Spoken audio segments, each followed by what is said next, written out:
Everyone, today we'll study about human respiratory system. Now, what is respiration?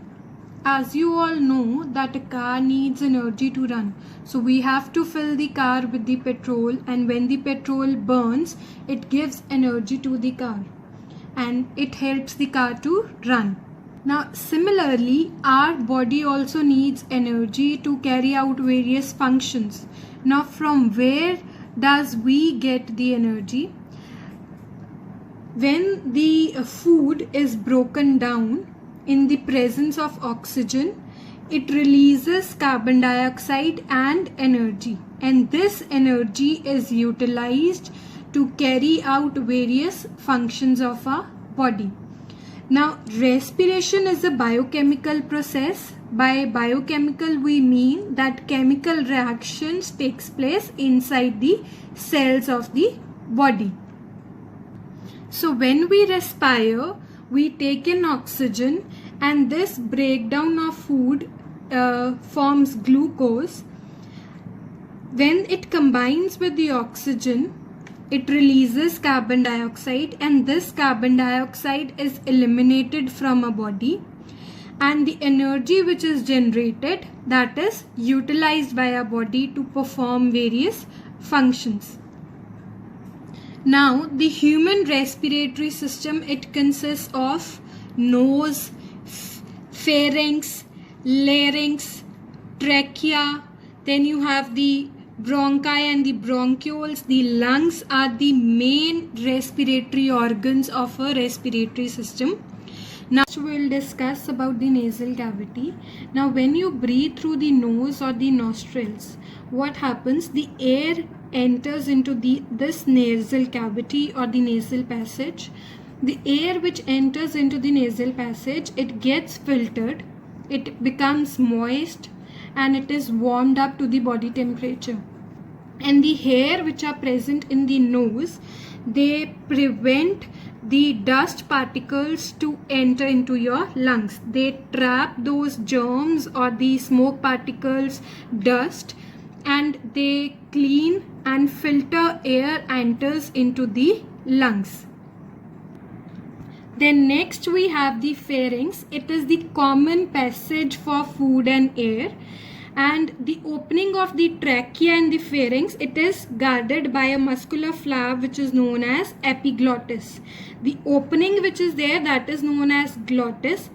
This epiglottis, it will close here, and if while we swallow food, it will avoid the entry into the trachea. This epiglottis will close. Now next is the larynx. It is the upper part of the trachea. This is the trachea.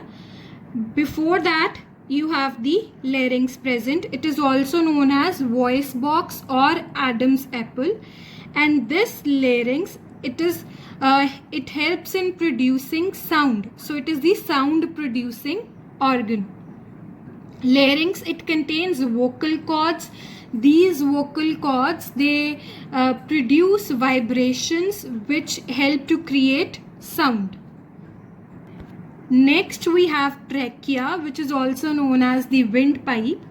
Now air from this nasal passage, it enters into the lungs through trachea, and this trachea, it divides into two bronchi which enters into the left and the right lungs, and these bronchi, they further divide into the bronchus and the bronchioles, and finally they will end up into the alveoli.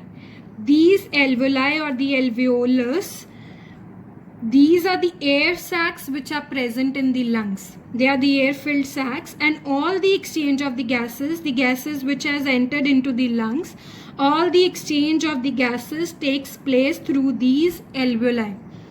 The oxygen from the air, it enters into the blood capillaries, and the carbon dioxide from the blood comes out in the air.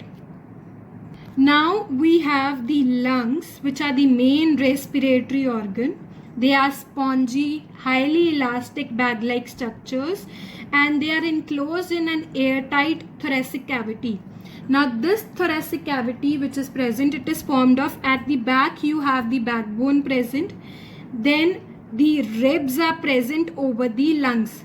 On the both sides the ribs are present, and below that, below the lungs, the diaphragm is present. It forms the floor of the thoracic cavity, and this diaphragm separates from the abdominal cavity. Below this you have the abdominal cavity, so diaphragm separates it from the abdominal cavity. Now in the lungs they have numerous air filled sacs, as I have discussed, which are known as alveoli, and alveolus is the singular term we use, alveolus, and these alveoli, they increase the surface area for the exchange of the gases. So more surface is provided so that the gases can be exchanged. And the surface of alveoli, it is also covered with a fine network of blood capillaries. So through the blood capillaries, the diffusion of the gases also take place. I hope it is clear. Thank you.